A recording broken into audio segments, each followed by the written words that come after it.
ॐ शान्ताकारं भुजगशयनं पद्मनाभं सुरेशं विश्वाधारं गगनसदृशं मेघवर्णं शुभाङ्गं लक्ष्मीकान्तं कमलनयनं योगभिर्ध्यानगम्यं वन्दे विष्णुभवभयहरं सर्वलोकैकनाथं श्रीकृष्ण गोविन्द हरे मुरारे हे नाथ नारायण वासुदेव। श्रीकृष्ण गोविन्द हरे मुरारे हे नाथ नारायण वासुदेव। श्रीकृष्ण गोविन्द हरे मुरारे हे नाथ नारायण वासुदेव। श्रीकृष्ण गोविन्द हरे मुरारे हे नाथ नारायण वासुदेव। श्री गणेशाय नमः। पद्मपुराणान्तर्गतं कार्तिक माहात्म्यं पंचविंशोऽध्याय। श्रीकृष्ण उवाच। जय श्री कृष्ण। 25वें अध्याय के अंदर आप सब लोग श्रवण कर रहे हैं। इति तद्वचनं श्रुत्वा पृथुर्विस्मितमानसः सम्पूज्य नारदं सम्यक् विसर्जय तदाश्रिये। तस्माद्व्रतत्रयं ह्येतन्मातातीव प्रियङ्करं माघकार्तिकेयोस्तद्वत् तथैवेकादशी व्रतम्। वनस्पतीनां तुलसीं मासानां कार्तिकप्रिय एकादशी तिथीनां च क्षेत्राणां द्वारकाममाम् एतेषां सेवनं यस्तु करोति नितेन्द्रित स मे वल्लभतां याति न तथा यजनादिभिः। पापेभ्यो न भयं तेन कर्तव्यं नियमादपि एतेषां सेवनं कान्ते कुर्वतां मत्प्रसादतः। भगवान श्री कृष्ण बोले, सत्यभामा जी से, हे प्रिय। इस प्रकार उनका वचन सुनकर विस्मित पृथुराज ने नारद जी की विधि पूर्वक पूजा करके उनको विदा कर दिया। ये पृथु राजा और नारद जी की जो वार्तालाप है, ये भगवान कृष्ण सत्यभामा जी को सुना रहे थे।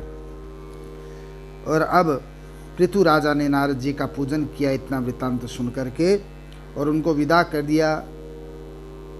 भगवान कृष्ण कहने लगे, हे सत्यभामा, ये तीनों व्रत मुझे अति प्रिय है।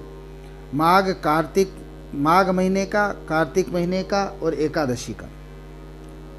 वनस्पतियों में तुलसी और महीनों में कार्तिक, तिथियों में एकादशी तथा क्षेत्रों में द्वारका मुझे अति प्रिय है।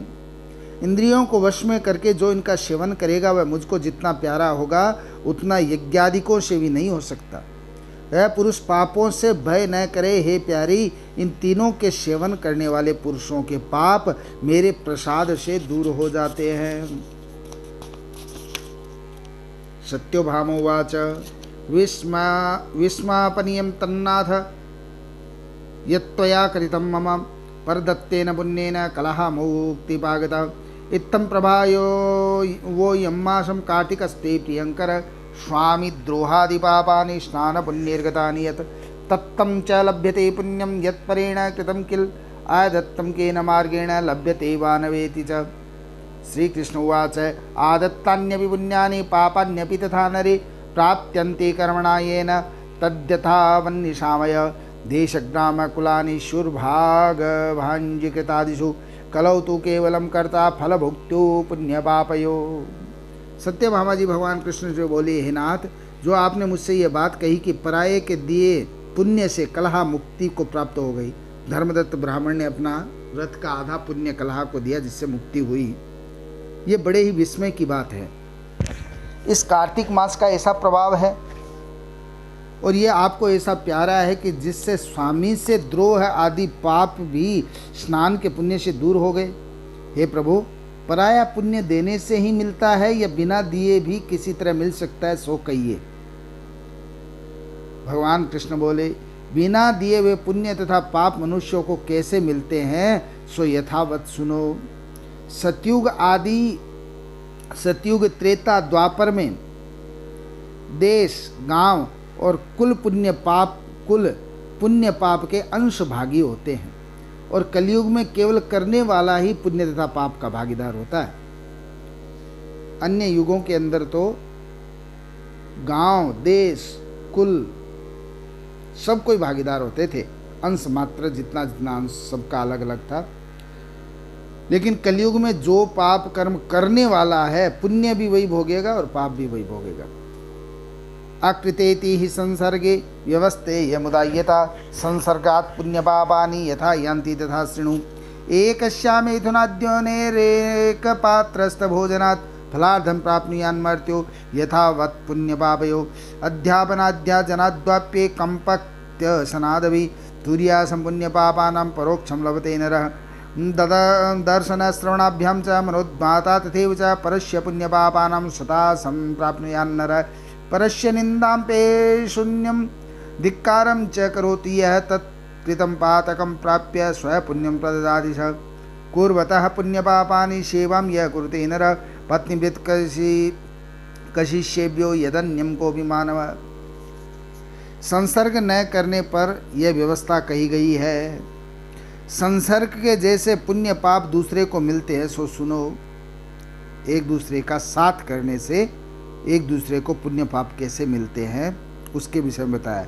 एक स्थान में बैठने, भोग करने, विवाह आदि संबंध और एक पात्र में भोजन करने से मनुष्य पुण्य तथा पाप का आधा फल प्राप्त करता है। पढ़ाने, यज्ञ कराने और एक पंक्ति में भोजन करने से मनुष्य चतुर्थांश फल को परोक्ष में ही प्राप्त करता है, पता ही नहीं चलता, परोक्ष रूप से ही प्राप्त कर लेता है। देखने से, सुनने और मन के द्वारा ध्यान से मनुष्य को पुण्य और पाप का 100वां भाग प्राप्त होता है। दूसरे की निंदा, चुगली करने और धिक्कार देने से उसके किए हुए पापों को लेकर प्राणी उसके बदले में अपना पुण्य देता है। पुण्य और पाप को करता हुआ जो पुरुष उसकी सेवा स्त्री, नौकर तथा शिष्य के सिवाय दूसरा मनुष्य करता है, पुण्य और पाप को करता हुआ जो पुरुष उसकी सेवा स्त्री, नौकर तथा शिष्य के सिवाय दूसरे मनुष्य करता है और उसकी सेवा के अनुरूप उसको कुछ धन न दिया जाए तो वह मनुष्य अपनी सेवा के अनुसार उसके पुण्य का अंश भागी हो जाता है। कोई सेवा करे और उसको हम उसका अंश न दें, उसको उसका फल न दे, कुछ धन न दे, तो हमारे पुण्य का अंश भागी हो जाता है। तस्य सेवानुरूपं तं द्रव्यं किंचित् दीयते सोऽपि सेवानुरूपेण तत्पुण्य फल भाग भवेत्। एक पक्न सदा यस्तु लंघ्यते परिवेषणं तत्पुण्यस्य षडशं तु लभेदस्तु विलंघित। स्नानं संध्यादिकं कुर्वन् यः स्पृशेद्वादभाषते तत्पुण्यकर्म षष्ठांशं दद्यात् तस्मै सुनिश्चितम्। धर्मोदेशेन यद्द्रव्यम् अपरं च याचते नरः तत्कर्मजं यस्य धनं तस्य दत्त्वाप्नुयात् फलम्। अपय्यतः परद्रव्यं च पुण्यकर्म करोति यः कर्मकृत् पापभोक्ता धनी नस्तद्भवं फलं। नावकृत्य शृणुं यस्तु परस्य म्रियते नरः धनी तत्पुण्यमादत्ते तद्धनस्यानुरूपत। एक पंक्ति में भोजन करने वाले मनुष्य में जो परोसने का उल्लंघन करता है, वह उल्लंघन किया हुआ मनुष्य उसके पुण्य के 6ठे भाग को प्राप्त कर लेता है।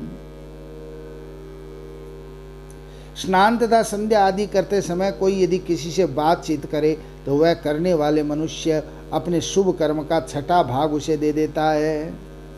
जो पुरुष धर्म के निमित्त दूसरे मनुष्य से धन की याचना करता है तो दाता उसे देकर कर्म फल को प्राप्त होता है।